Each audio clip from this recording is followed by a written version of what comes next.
मोक्षमार्गस्य नेतारं भेत्तारं कर्मभूभृतां ज्ञातारं विश्वतत्त्वानां वन्दे तद्गुणलब्धये। तत्वार्थ सूत्र जी ग्रंथ पहले अध्याय के तीसरे परिशिष्ट पर हम लोग स्वाध्याय कर रहे हैं और इसमें नेक्स्ट पॉइंट शुरू हुआ था अपना, आनंद को प्रकट करने वाली भावना वाला क्या करे। इसमें अपनी चर्चा आई थी कि धर्म क्या है।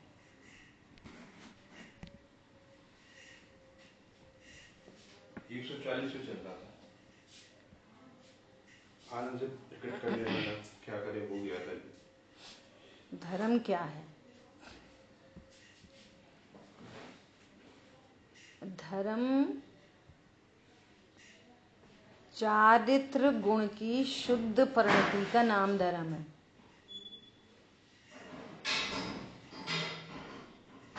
चारित्र गुण की शुद्ध परिणति का नाम धर्म है। ठीक है। जैसे किन्हीं लोगों ने मुझे ऐसा मैसेज भेजा कि मैं आत्मा हूं, ऐसा जानना धर्म है, या अहिंसा के लिए बोला। पॉइंट समझना, बहुत टेक्निकल बात है। धर्म चारित्र गुण की शुद्ध पर्याय का नाम है। क्षमा धर्म है, मार्दव, आर्जव, सत्य, शौच, संयम, अहिंसा, है ना, ये सब क्या है? धर्म है। तो ये धर्म कौन से गुण की पर्याय है? चारित्र गुण की शुद्ध परिणति। मंद कषाय रूप परिणाम नहीं। मंद कषाय तो अधर्म है, मंद कषाय अधर्म है, और चारित्र गुण की शुद्ध परिणति वो धर्म है। और मैं आत्मा हूं ऐसा जानना, ये धर्म का कारण है। सम्यक दर्शन धर्म का कारण है। सम्यक ज्ञान धर्म का कारण है। और सम्यक चारित्र धर्म है, साक्षात धर्म है। चारित्रम खलु धम्मो। पॉइंट पकड़ में आ रहा है? दंसण मूलो धम्मो। सम्यक दर्शन धर्म का मूल है। सम्यक दर्शन धर्म नहीं है, धर्म का मूल है, धर्म का कारण है। कितने लोग को समझ में आ गया? कौन बताएगा? ऐसा अपन ने ऐसे बोल दिया, मैं आत्मा हूं ऐसा जानना ही अहिंसा है। कथन ऐसा भी आ जाए तो कोई प्रॉब्लम नहीं, लेकिन हमको क्लियरिटी चाहिए। हमको बहुत क्लियर चाहिए। मैं आत्मा हूं ऐसा विश्वास ही अहिंसा है। अहिंसा तो धर्म है, वो तो सम्यक चारित्र रूप परिणति है। दंसण मूलो धम्मो, सम्यक दर्शन धर्म का मूल है। और चारित्रम खलु धम्मो, चारित्र धर्म है। चारित्र तो चारित्र गुण की पर्याय, चारित्र ज्ञान गुण की पर्याय थोड़ी है न, चारित्र श्रद्धा गुण की पर्याय है। कितने लोग को समझ में आएगा? आ गया? कौन बताएगा? बोलो, कोशिश करो।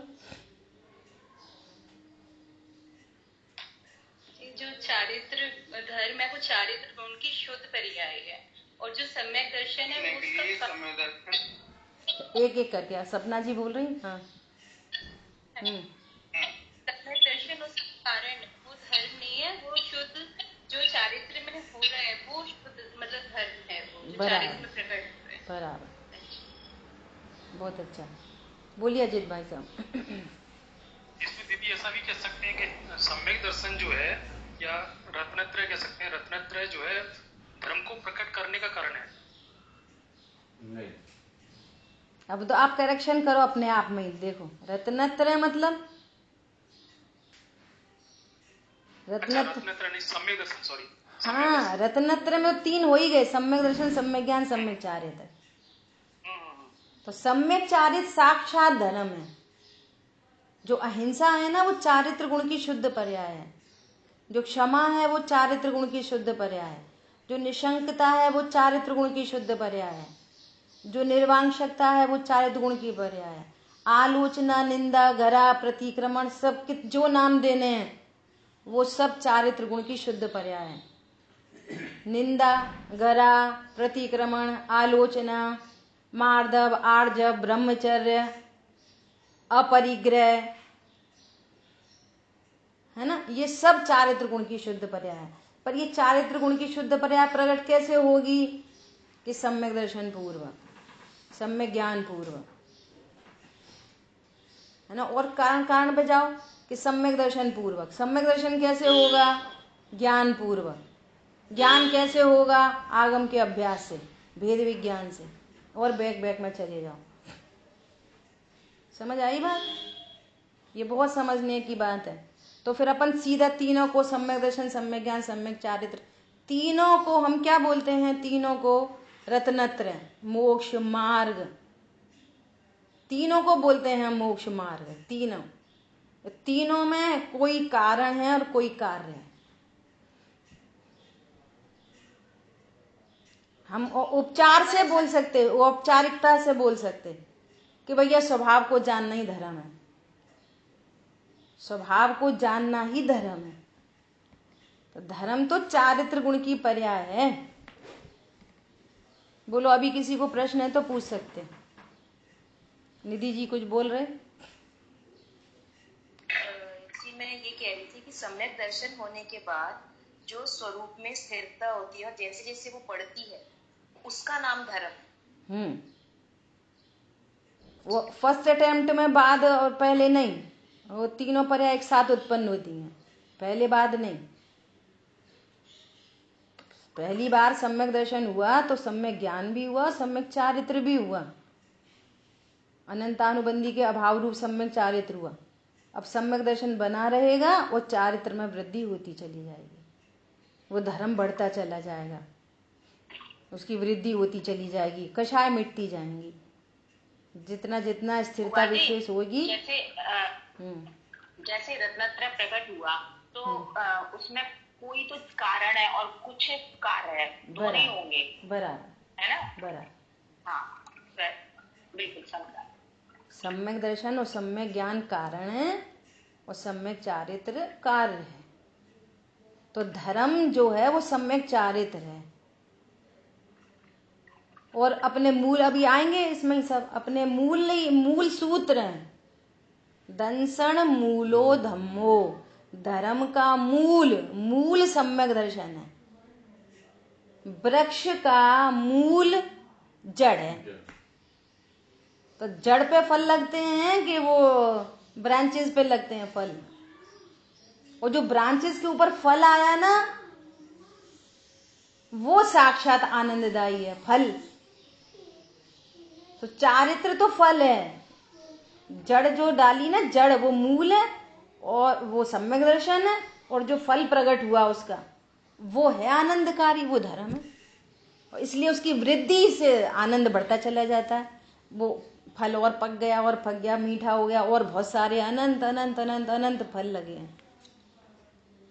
अनंत काल तक अनंत शुद्ध पर्याय प्रकट होती रहेंगी।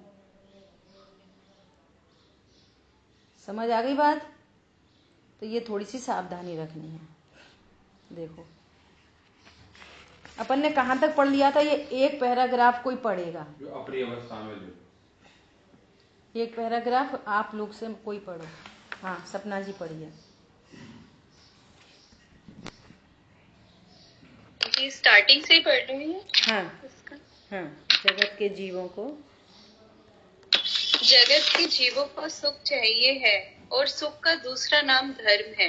देखो अब देखो, ये सुख है ना, सुख का दूसरा नाम धर्म है। और सुख चारित्र गुण की पर्याय है, ज्ञान की पर्याय नहीं है। बोले ना सुख का दूसरा नाम धर्म है। तो सुख क्या चीज है? चारित्र गुण की शुद्ध पर्याय है, या सुख गुण की शुद्ध पर्याय कह दो। ऐसा ज्ञान की पर्याय थोड़ी है। सही सही जानने से सुख होता है। तो ज्ञान कारण है, सम्यक दर्शन कारण है और सम्यक चारित्र कार्य है। ये आपको डिफ्रेंशिएशन लेके चलना पड़ेगा। अब उपचार से एक पर्याय का उपचार दूसरे पे, दूसरे का तीसरे पे, ऐसे उपचार कर सकते हैं, तो वो उपचार व्यवहार हो गया। कब? जब आप परमार्थ को जानते हो। तो हम तो ज्ञान को ही धर्म मान के चल रहे, तो फिर वो मिथ्यात्व की कोटि में जाएगा। ठीक है, चलिए आगे।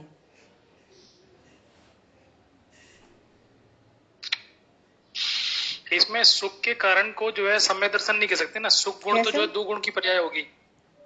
क्या क्या सम्यक दर्शन और सम्यक चारित्र की जो मिली हुई अवस्था है उसको बोलते हैं सुख।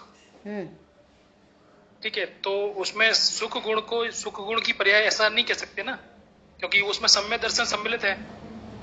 हाँ, देखो ऐसा है, कुछ होती हैं भेद विवक्षा और कुछ होती हैं अभेद विवक्षा। समय सार जी के परिशिष्ट में अमृत कुंद आचार्य भगवान ने, अमृतचंद आचार्य देव ने, परिशिष्ट अमृतचंद आचार्य देव ने लिखा है, अमृतचंद आचार्य देव ने सुख गुण को अलग कहा, सुख गुण को अलग डिफाइन किया। निराकुलता रूप सुख गुण, सुख शक्ति, सुख का लक्षण है निराकुलता। तो उन्होंने ज्ञान को अलग कहा, श्रद्धा को अलग कहा, चारित्र को अलग कहा, वहां चारित्र की चर्चा नहीं है, और सुख को कहा। तो जितना जितना चारित्र में स्थिरता होती जा रही है, जैसे अभी चर्चा आई, अनंतानुबंधी के अभाव रूप स्थिरता, उतना सुख, और स्थिरता की वृद्धि तो सुख की वृद्धि। तो वहां पर भी हम स्थिरता को कारण और सुख को कार्य कह सकते अंदर अंदर। अभी अपनी कल परसों भी चर्चा आ रही ना, द्रव्य के अंदर अंदर कारण निमित्त उपादान, कारण कार्य द्रव्य के अंदर अंदर। तो ऐसा जितनी जितनी चारित्र की पर्याय में स्थिरता विशेष होती जा रही, उतने उतने सुख की वृद्धि होती जा रही। तो चारित्र को अलग और सुख को अलग भी समझ सकते हैं। अब इसमें देखो, इसमें कैसी समानता है, ऐसी समानता है कि यदि सम्यक दर्शन नहीं तो सुख गुण का विकारी परिणमन दुख, और चारित्र गुण का विकारी परिणमन तो दुख। तो उन दोनों को कॉमन करके भी दुख कह सकते, और सुख गुण को एक अलग डिफाइन करते हुए उसकी विकारी पर्याय दुख। यदि श्रद्धा में विकार है, चारित्र में विकार है, ज्ञान में विकार है, तो सुख गुण में भी विकार है, पुरुषार्थ भी विपरीत है, सब विकारी हैं। ज्ञान में भेद विज्ञान हुआ, सम्यक दर्शन प्रकट हुआ, चारित्र की पर्याय में स्थिरता हुई, तो जैसी सम्यक दर्शन हुआ और चारित्र की पर्याय में स्थिरता हुई, उतना सुख प्रकट हुआ। तो सुख में और सम्यक दर्शन और सम्यक चारित्र में कारण कार्य लगा सकते, या उनको ही सुख कह सकते, या फिर सुख को अलग से भी डिफाइन कर सकते। यही तो स्यादवाद है। क्लियर हो गया? अब मेरी ये जो अपेक्षा है वो मैंने जो है अनंत चतुष्टय की तरफ से बोला, ऐसा समझ गई थी मैं आपकी बात को जी। अनंत चतुष्टय में जब जीव समझते नहीं हैं, तो वो समझते हैं ये सुख गुण का तो सम्यक परिणमन हो गया, लेकिन उनके अंदर अंदर क्या है? अनंत सुख के भीतर क्या है? श्रद्धा का छायकपना और चारित्र का छायकपना। तो फिर अपन वो बताते हैं कि वो जो अनंत सुख है उसके भीतर क्या है? श्रद्धा का छायकपना, छायक सम्यक तो, और छायक चारित्र पूर्ण वीतरागता इक्वल टू अनंत सुख। ठीक है? जहां भेद विवक्षा हो वहां भेद से समझना, जहां अभेद विवक्षा हो वहां अभेद से समझना। इन सब चीजों पे पूर्व में बहुत काम कर चुके हैं, तब आज अपन को ये चीजें मिल रही हैं। समझ आई बात? भैया से बहुत चर्चा चलती थी, भैया सुख अलग अलग है। देखो आचार्य देव ने भी अलग गिनाया। भैया कहते अरे सुख और कुछ नहीं है, वही है ना, श्रद्धा का सम्यक और चारित्र के सम्यक परिणमन को ही सुख कहते। फिर एक बार राकेश जी भाई साहब से बात हुई तो राकेश जी भाई साहब बोले कि हाँ वो अलग अलग भी कह सकते और एक भी कह सकते। फिर दादा से बात हुई एक बार, दादा बोले कि यदि हम चारित्र और श्रद्धा को ही सुख कहेंगे तो अनंतता कहाँ से बनेगी? अरे ऐसे अनंत गुण हैं तो सुख गुण को अलग ही रखो, वो ऐसा भी कहते हैं। और स्याद्वार शैली में उन दोनों की विपरीतता से दुख बता रहे हैं तो उन दोनों के सम्यक परिणमन को सुख ऐसा समझ लो, क्योंकि सुख के घातक यही दोनों थे। सुख के घातक कौन थे? मिथ्या श्रद्धा, मिथ्या चारित्र। तो अभेद विवक्षा में आप ऐसे भी कर सकते हो, लेकिन सुख को अलग ही रखो। क्यों अलग रखो? क्योंकि अनंत गुण है, द्रव्य में ऐसे अनंत गुण है। दादा सी बात, ये वाली बात हुई। तो स्यादवादी क्या करता है? स्यादवादी टेंशन नहीं करता। नहीं अब तुम मुझे बताओ, चारित्र को ही कहें कि अलग समझे? अरे किसी विवक्षा से चारित्र को सुख कह रहे, नो प्रॉब्लम। किसी विवक्षा से सुख को कह रहे अलग, नो प्रॉब्लम। क्या फर्क पड़ रहा है? जो जहां विवक्षा हो, अभेद की विवक्षा हो तो वही समझ लेना, और भेद की विवक्षा हो तो भिन्न गुण समझना। और आचार्य देव तो लिख ही रहे हैं। टोडरमल जी ने, मैंने बहुत पेज पलटे। टोडरमल जी ने पता नहीं कितने स्थान पर ऐसा लिखा है, कषाय से दुख, कषाय से दुख। तो अपन ये विभेद विवक्षा हो गई। कैसे? कि कषाय हो गई चारित्र गुण की विकारी पर्याय और दुख हो गया सुख गुण की विकारी पर्याय। जहां चारित्र में विकार है वहां सुख गुण में विकार है।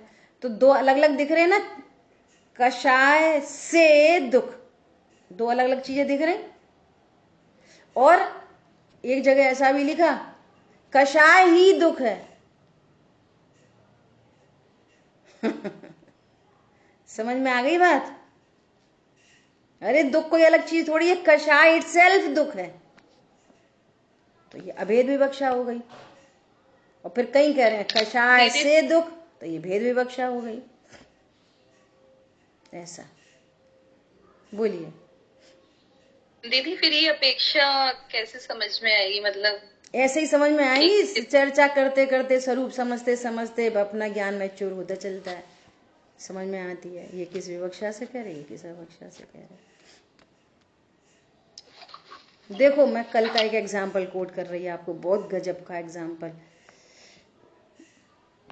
अभी 5-6 दिन पहले दीदी की क्लास में एक बात आई, बहुत समझने जैसी चीज है।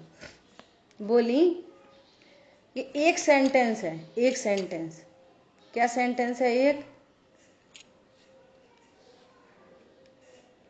सिद्ध जीव, सेंटेंस क्या है? सिद्ध जीव। सब लोग बहुत ध्यान से सुनना, और समझ में नहीं आए तो पूछना, और समझ में आ गई तो बताना। सही है कि नहीं?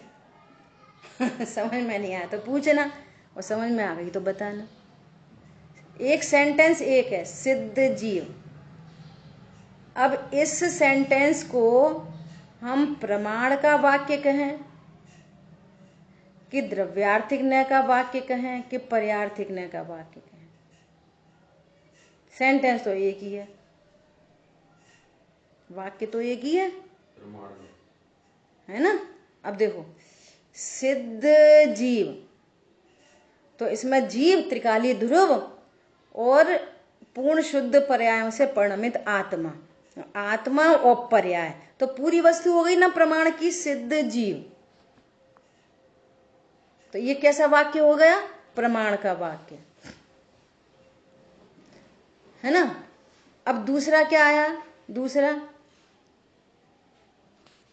सिद्ध जीव, वजन किस पे जा रहा है?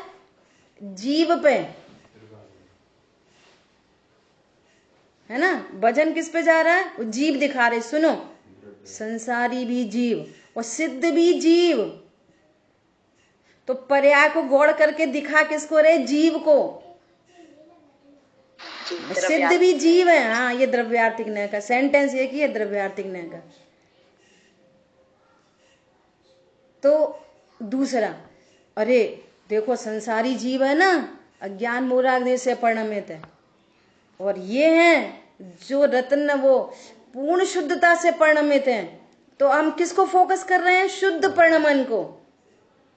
तो ये कैसा हो गया? जीव तो सब हैं, जीव तो सब हैं, लेकिन वे देखो पूर्ण शुद्ध पर्याय से परिणमित हैं। तो फोकस किस पे कर रहे हैं? पर्यायों से। तो ये पर्यायार्थिक न का विषय हो गया। सेंटेंस एक और 3 एंगल। तो न की एक परिभाषा है क्या? वक्ता के अभिप्राय को न कहते हैं। वक्ता क्या दिखाना चाहता है, वक्ता क्या आपको बता रहे हैं। तो सेंटेंस एक ही है, सिद्ध जीव। हम कब क्या समझेंगे? विषय, इसलिए अपन क्या बोलते हैं? विषय और वक्ता के साथ चलते चलो, अपनी अकल अलग से मत लगाओ। उतना ही पक्का कर लो तो काम बन जाएगा। उसमें ऊहापोह तो जरूर करो, लेकिन अपनी बुद्धि नहीं लगाओ। ऊहापोह उसमें करो, ऊहापोह की मनाही नहीं है। सेंटेंस तो एक ही है, लेकिन वक्ता के अभिप्राय से वो उसमें तीनों बातें लागू पड़ रही हैं। एक एंगल से द्रव्यार्थिक न्याय का विषय बन गया, एक न्याय से पर्यायार्थिक न्याय का, और एक एंगल से प्रमाण। तो एक ही सेंटेंस फॉर्मेशन में आपको तीनों चीजें दिख रही हैं। बोलो दिख रही कि नहीं दिख रही? तो आप कैसे पहचान करोगे? ऐसे पहचान करोगे कि जिनवाणी किस एंगल से बात कर रही है, वो एंगल समझना बहुत जरूरी है। इसलिए आप सोचो कि जब भी अपन शुरू करते हैं तो इसलिए थोड़ा सा पिछला रिवाइज करते हुए आगे बढ़ते हैं। विषय क्या चल रहा है? बहुत लोग क्या करते हैं, उन्हें विषय से कोई मतलब नहीं। गाथा क्या चल रही, टीका क्या चल रही, भावार्थ चल रहा कि श्लोक चल रहा, सुनने बैठ गए बस खाली। अपन कुछ सुन रहे हैं, अच्छा, तो ऐसे अपन कुछ सुन रहे हैं, अच्छा से कुछ काम नहीं बनता। क्या विषय चल रहा है? द्रव्यार्थिक न्याय का विषय चल रहा है, पर्यायार्थिक न्याय का चल रहा है, प्रमाण का विषय चल रहा है। ये आपको इतना अलर्ट ज्ञान, इससे ही अनंत सुख की प्राप्ति होती है। लापरवाही से अनंत सुख की प्राप्ति नहीं होती। इसलिए गुरुदेव श्री कहते पोपाबाई नु राज न थी। क्या? अरे भोजन बनाने के लिए आप इतना वो होते हो कि आज ये ही बनाएंगे, ये बना लेंगे, वैसे प्री प्लान्ड होते हो, और यहाँ पर प्री प्लान्ड नहीं चाहिए, कुछ भी बना दो। तो कॉम्बिनेशन से बनाते हो, कुछ भी बनाते हो, कि सांभर के साथ में रोटी बनाते हो, कि उसके साथ इडली बनाते हो, कुछ भी से कहाँ चलता है काम। दही के साथ में बेसन बनाते हो, कि दही के साथ में कुछ सब्जी बनाते हो, कि द्विदल नहीं हो जाए।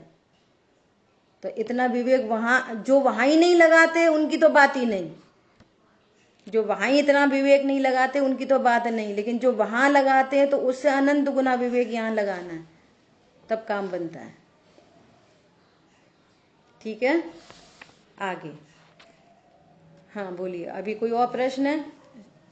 सपना जी पकड़ में आई बात को आपको, कि हमको कैसे पता चलेगा कि विषय क्या चल रहा है, क्या विषय चल रहा है, वक्ता क्या कहना चाहता है, तो आपको बात पकड़ में आएगी। ये जिम्मेदारी हमारी खुद की, अपनी खुद जिम्मेदारी उठानी पड़ेगी यहाँ पे। ठीक है, चलिए आगे पढ़िए।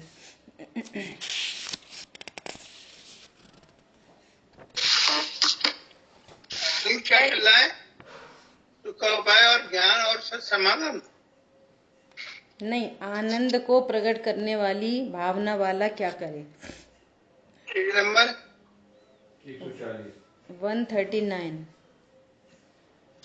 अच्छा 139 ही है। हाँ अजय भैया बोलो। इसमें एक छोटी सी थोड़ी सी हल्की सी मिस्टेक ऐसा लग रहा है कि जैसे अभिप्राय की आपने बात कही, तो वक्ता का अभिप्राय तो कुछ हो सकता है, पर श्रोता का अभिप्राय भी बदल सकता है ना। जरूर थोड़ी वो उसी अभिप्राय को समझे।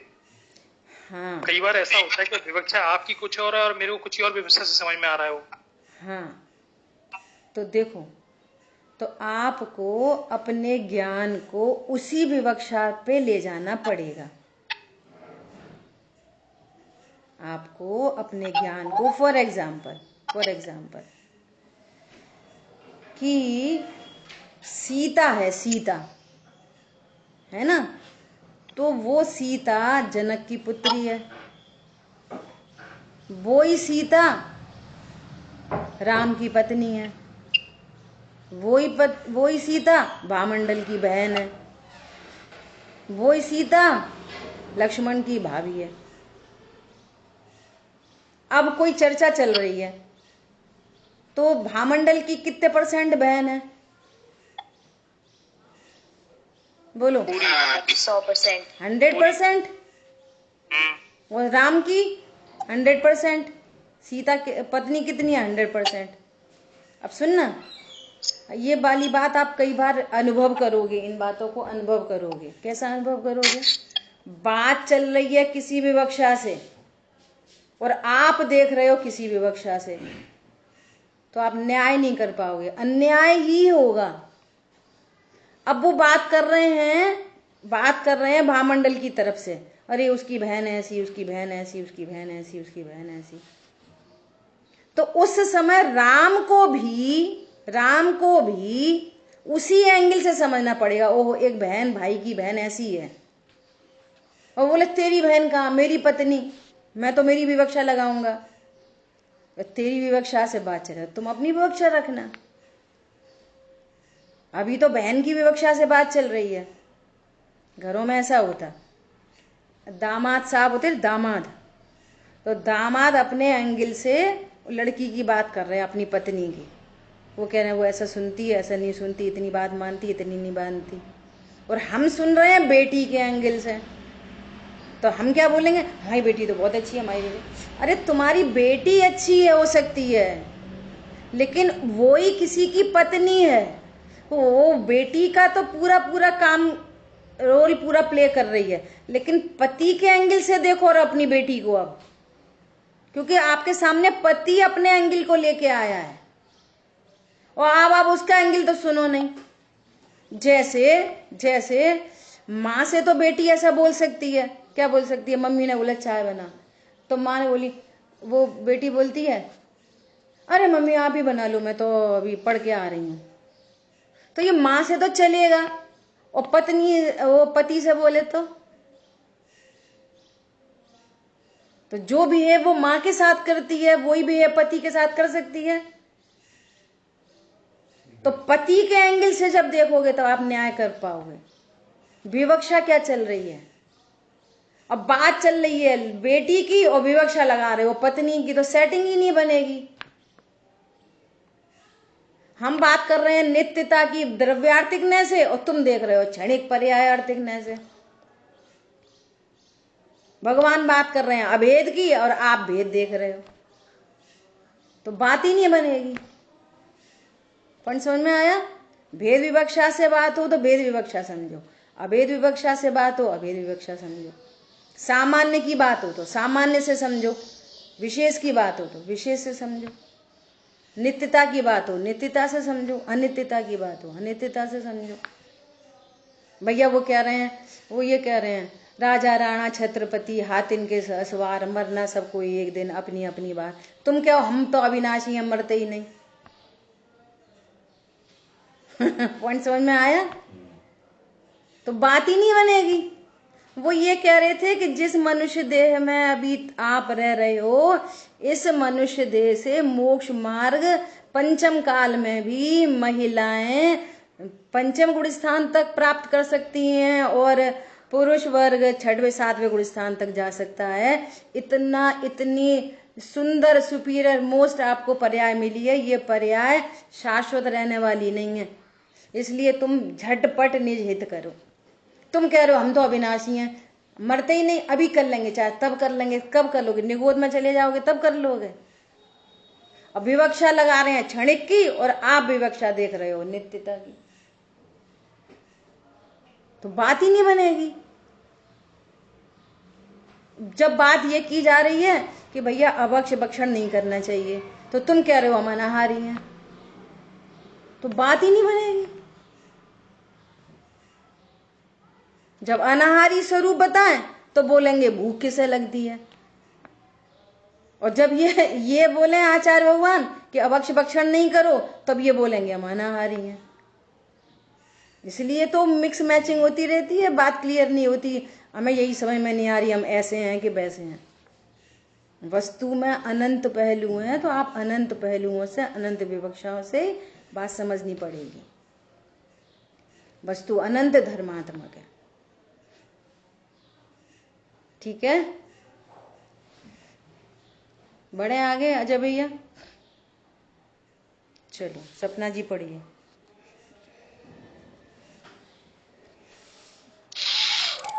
धर्म करना है अर्थात आत्म शांति चाहिए है, अथवा अच्छा करना है, और वह अच्छा कहाँ करना है? आत्मा की अवस्था में दुख का नाश करके वीतरागी आनंद प्रकट करना है। वह आनंद ऐसा चाहिए कि जो स्वाधीन हो, जिसके लिए पर का अवलंबन ना हो। ऐसा आनंद प्रकट करने की जिसकी यथार्थ भावना हो, सो वह जिज्ञासु कहलाता है। तो कितनी इंपॉर्टेंट बात कर रहे हैं, एक मिनट, कितनी इंपॉर्टेंट बात कर रहे हैं। आत्मा में दुख का नाश हो और वीतरागी आनंद। आ गई ना चारित्र गुण की पर्याय। वीतरागता क्या है? चारित्र गुण की पर्याय। वीतरागी आनंद प्रकट हो, ऐसा। ठीक है। अपना पूर्णानंद प्रकट करने की भावना वाला जिज्ञासु पहले यह देखता है कि ऐसा पूर्णानंद किसे प्रकट हुआ है। आपके लिए होमवर्क है, आप सबके लिए होमवर्क है। क्या होमवर्क है कि वो मंगलायतन में वो विद्यापीठ चल रही है ना, तो शांतनु की क्लास में वो चल रही है देव स्तुति। क्या स्तुति? तुम गुण चिंतत निज पर विवेक, प्रगटे बिगटे आपद अनेक। तो इसकी प्रैक्टिकल अप्रोच चाहिए कि यदि हम भगवान के गुणों को जानते हैं तो हमको निज पर का विवेक प्रकट होता है और सारी आपदाएं मिट जाती हैं। तो फिर एक बच्चे ने प्रश्न भेजा कि मुझे तो मेरी जॉब की बहुत टेंशन है, तो भगवान के गुणों को जानकर मेरी जॉब की टेंशन कैसे छूट जाएगी। ये प्रैक्टिकल अप्रोच है। समझ में आ रही बात? ऐसा आप अनेक समस्याओं को रख सकते हो। डॉक्टर ने मुझे बोला है कि तुमको ब्लड कैंसर है। यदि मैं भगवान के गुणों का चिंतन करूं और मुझे निज पर का विवेक प्रकट हो, तो मुझे ब्लड कैंसर की आपद कैसे मिट सकती है। लगाओ ऐसे। मुझे तो बहुत भूख लगती है, मेरे को तो अभक्ष खाने का भाव उत्पन्न होता है, तो मैं यदि भगवान के गुणों का चिंतन करूं और मुझे निज पर का विवेक प्रकट हो, तो ये अभक्ष आदि खाने का भाव, मुझे ये टेंशन कैसे मिट सकती है। करो विचार। मेरे व्हाट्सएप पे भेजना।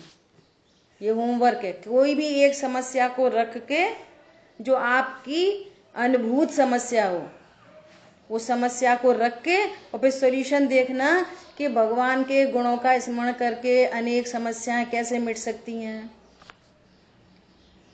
समझ आ गई बात?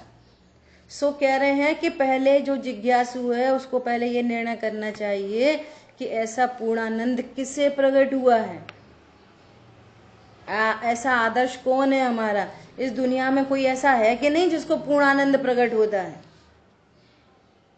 और बिना किसी एक परमाणु को साथ में रख के। पराधीन नहीं, स्वाधीन सुख। भैया बहुत पढ़ो लिखो, पढ़ोगे लिखोगे बनोगे होशियार, और नहीं पढ़ोगे तो बनोगे गंवार। तो हमें यही समझ में आती है, पढ़ना लिखना चाहिए, फिर को पैसा कमाना चाहिए, फिर बहुत लग्जरी होनी चाहिए, बैंक बैलेंस होना चाहिए, और फिर हम सुखी हो जाएंगे। सारी दुनिया में ऐसे ही सुखी होते हैं। एक सुखी पकड़ के लाओ। तो कोई ऐसा है कि इन सब के बिना सुखी हो जाता है? आपके ज्ञान में ऐसा कोई है कि नहीं इस दुनिया में? चलो सिद्ध जीव तो लोकाग्र में जाके विराजमान हो गए, मध्य लोक में ही है कोई कि नहीं कोई? जहां पे हम तुम रहते हैं वहां पे ऐसा कोई व्यक्ति है जो इन सब के बिना सुखी हुआ हो? बोलो। अनंत आचार्य उपाध्याय साधु परमेष्टि, ये कितने कितने इस कॉलेज में पढ़े हैं, कितनी लग्जरी है और कैसे सुखी हैं? विचार करो, तब तो बोलोगे अरे इन्होंने सीए किया, ये इतने पैसे वाले हो गए, सुखी हो गए, मुझे भी सीए करनी। ऐसे ही ये आचार्य उपाध्याय साधु परमेष्टि हैं, ये सुखी हो गए। ओह अनंत भगवान परमोदारिक देह में, हमारी तुम्हारी जैसी देह में विराजमान, और वे अनंत सुखी हो गए। तो कोई आदर्श है आपके पास मध्य लोक में? समझ में आ रही बात? सो वो कह रहे हैं कि तुमको ये पता है किसी को पूर्णानंद प्रकट हुआ है? समझ में आ रही है? ऐसा निर्णय करो, ऐसा जो हम आनंद चाहते हैं ऐसा आनंद किसी को प्रकट हुआ है और वो स्वाधीन हो, किसी जी हजूरी से नहीं हो, किसी पर पदार्थ के परमन से नहीं हो। कितनी पराधीनता। हमारा घर फुल्ली लोडेड है, एक एक डॉट टू डॉट सारी व्यवस्थाएं हैं, और लाइट चली गई। अब तुम्हारा फ्रिज, टीवी, कूलर, फलाना डिकाना क्या करेगा? लाइट चली गई। नहीं, हमने इन्वर्टर भी लगा रखा है, इन्वर्टर का पानी खत्म हो गया। कभी होता है? नहीं होता है ऐसा। तो ये तो पराधीन है, स्वाधीन कहाँ है? और हमने अपने स्वभाव को जाना, बाहर में चाहे कुछ हो, लाइट रहे नहीं रहे, अच्छा कहे बुरा कहे, ओहो मैं तो ध्रुव हूँ, त्रिकाल हूँ, परिपूर्ण हूँ, तो मुझे स्वाधीन सुख तो कभी भी हो सकता है, एनी कंडीशन। बोलो, ये भरोसा है कि नहीं? ये कह रहे हैं ऐसा होता है जिज्ञासु, इसलिए नास्ती करनी पड़ती है। तुम बहुत पूजा करो, पाठ करो, स्वाध्याय करो, दया करो, दान करो, मंदिर बनवाओ, जिनवाणी छपवाओ, एनीथिंग, आप जिज्ञासु हो कि नहीं? आप आनंद चाहते नहीं? ये तो एकदम डिफरेंट मैटर है अदर से। पॉइंट आया समझ में? अपने को अभी ऐसा आनंद प्रकट नहीं हुआ है, किंतु अपने को जिसकी चाह है ऐसा आनंद स्वयं किसी को प्रकट हुआ है, और जिन्हें वह आनंद प्रकट हुआ है उनके निमित्त से स्वयं उस आनंद को प्रकट करने का सच्चा मार्ग जान ले, मार्ग जान ले। ये है जिज्ञासु। हमें मार्ग बार जानने के कोई लेना देना नहीं। हम तो रोज पूजा करे आते हैं, प्रक्षाल करे आते हैं, और रात में नहीं खाते और दिन में नहीं खाते, और कपड़े छोड़ दिए, लत्ते छोड़ दिए, और दया बहुत करते हैं और दान करते हैं। ये कहते तुम जिज्ञासु ही नहीं हो, तुम्हें धर्म तो बाद में प्रकट हो। जिज्ञासु ही नहीं हुआ ये तो अभी। जिज्ञासु के लिए इतनी कंडीशन चाहिए। ऐसा जो आनंद तुम चाहते हो, ऐसा पूर्णानंद किसी को दुनिया में प्रकट हुआ कि नहीं? 99.99% लोग ये करते हैं, पैदा हुए, बड़े हुए, पढ़ो लिखो, कमाओ, खाओ, लग्जरी मेंटेन करो, और थोड़े दिन के बाद मर जाओ। बस यही जिंदगी है, इसके अलावा कोई दुनिया में जिंदगी होती ही नहीं है। क्या गौरव? बस यही जिंदगी है। मुझे पूछो कि भैया थोड़ा स्वाद है, हर टाइम ही नहीं है। ये इसके अलावा कोई जिंदगी होती नहीं है। तो तुम तो भाई साहब णमोकार मंत्र भी नहीं पढ़ते, हम तो रोज पढ़ते हैं। वो पढ़ने से कुछ नहीं होता। तुमको ये निर्णय नहीं है कि पंच परमेष्टि भगवान सुखी हैं और अनंत काल के लिए सुखी हो जाएंगे, और सिद्ध भगवान तो हो ही गए, अनंत भगवान तो हो ही गए, फॉर एवर स्वाधीन सुख। और ऐसा मैं कर सकता हूं। यहां से शुरुआत होती है धर्म की, ठीक है? और ऐसा जान ले तो उसमें सच्चे निमित्तों की पहचान भी आ गई। और जब तक इतना करता है तब तक वो जिज्ञासु है। अभी जिज्ञासु है, अभी धर्म नहीं शुरू हुआ, इसको शुरू होगा। ठीक है? देखो इतनी चर्चा अपनी वैसे कायदे से पहले हो चुकी थी, मुझे याद आ गया। और ये जिनवाणी माँ कैसी है, जितनी बार पढ़ोगे ना उतनी बार कोई दूसरी बात आ जाएगी, उतनी बार माल निकलेगा। आप रटा रटे पढ़ने की कोशिश करोगे, रटा रटाया पढ़ाओगे तो आप माल नहीं निकाल पाओगे। फिर तीसरी बार इसी पैराग्राफ को पढ़ो तो फिर कुछ और बात आएगी, कल फिर ट्राई करना इसको पढ़ने की तो फिर कोई दूसरी बात आ जाएगी। इतनी अनंतता है एक ही चीज को। बच्चे लॉलीपॉप खाते हैं ना तो फिर एक बार चूसते हैं, फिर उसी को दूसरी बार, फिर उसी को तीसरी बार, फिर उसी को चौथी बार, उनको हर बार मजा आता है ना। ऐसे ही ये है, एक एक पैराग्राफ एक एक लॉलीपॉप है, उसको उतनी बार चूसो। समझिए भाई साहब बोलते हैं ऐसा, चूसो भैया चूसो। ठीक है, नेक्स्ट पैराग्राफ पे चर्चा अपन आगे करेंगे। बुआ जी, जो आपने होमवर्क किया उसको क्वेश्चन फिर से रिपीट करिए। वो क्वेश्चन ये है कि तुम गुण चिंतित, चलो अजय भैया बता रहे हैं, अजय भैया बताना क्वेश्चन।